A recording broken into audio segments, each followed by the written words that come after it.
Happy Star Trek Day. I wasn't actually expecting to be doing a video today, but a whole lot of stuff has come out today that made me think, well, I have got to get in and I gotta make a video.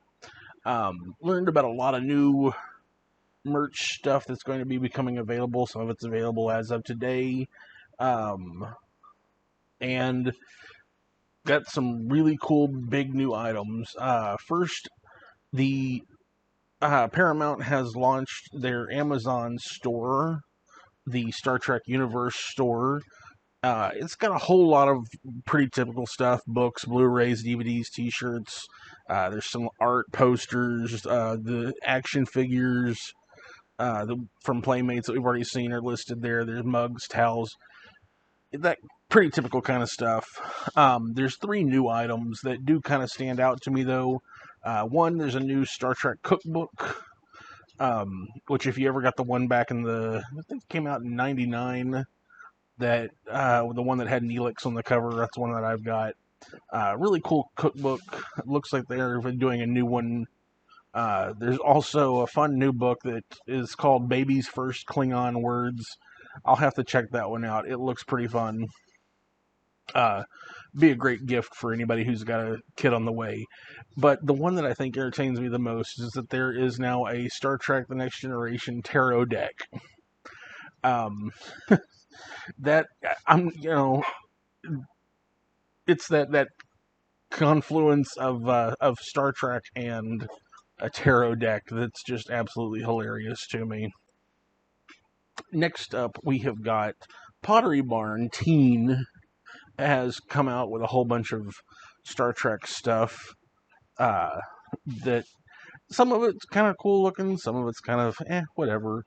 There is the bedding actually looks really nice, and actually the comforter that they've got, the comforter and pillow set, that's gray and it has this sort of dark gray printing of the Delta Shield all over it. They actually look really nice.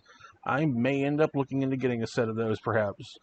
The sheets look really cool. I'm glad to see that they've actually got Deep Space Nine on there, as well as Voyager and the Enterprise D, and looks like it's also got a Klingon ship and a Klingon bird of prey and a Steamrunner class for some odd reason. Maybe a Defiant as well.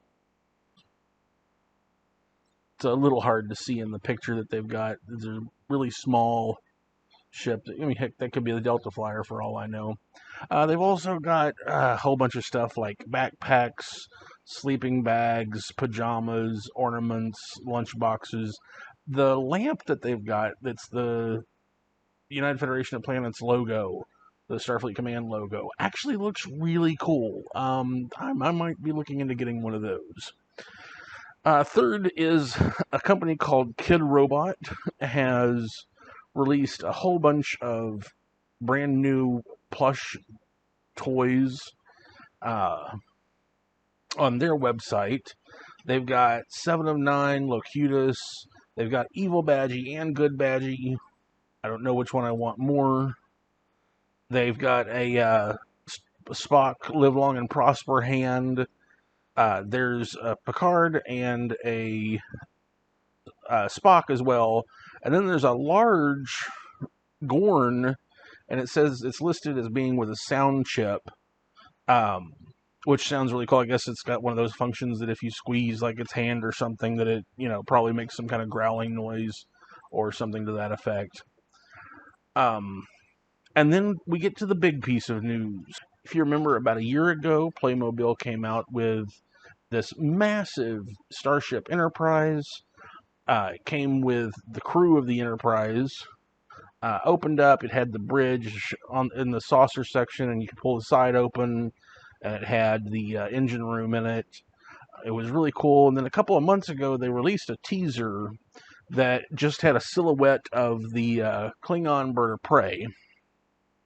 And they have finally released all the details on that today. And some of this stuff I'm really loving, and some of it I think they could have done better. It is the ship, comes with a base, it comes with 6 figures.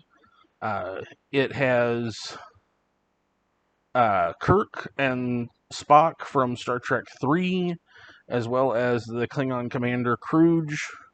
And then there's Maltz and Torg, who are a couple of the smaller characters, Klingon characters from Star Trek 3. And then it has a random Klingon officer, unnamed, the red shirt Klingon. Um, the wings on the ship do move up and down, and it also has firing torpedoes on the ends of the wings, which actually looks pretty cool. The bridge section opens up as well. It's a really, I realize it's a bird of prey, so it was already going to be small, but they have made a very small bridge on here. It only seats two, or has room for two of the figures, and it has a screen that can be switched in and out there with other screens to have different things shown on it. But I think possibly my favorite part is the base that the whole thing sits on. It's actually the Klingon logo, the three-cornered logo of the Klingon Empire, but it's done in a rock and lava sort of thing, the way that the Genesis planet looked when it was breaking up, so that you can display your characters on the base as though they're on the Genesis planet with the bird of prey hovering overboard.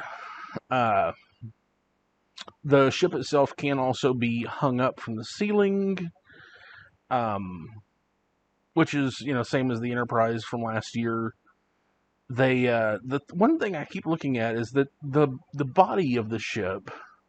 I know that they have to have room for the mechanism for the wings to go up and down, as well as the batteries for the lights and sound, because it does have lights and sound on it.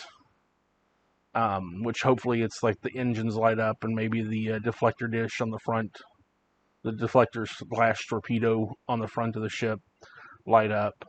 But it still looks like there's plenty of room in the main body of the ship that they could have put, either the cargo bay with the wells or something to that effect. Maybe it is, maybe they're trying to keep that a secret till later. I don't know.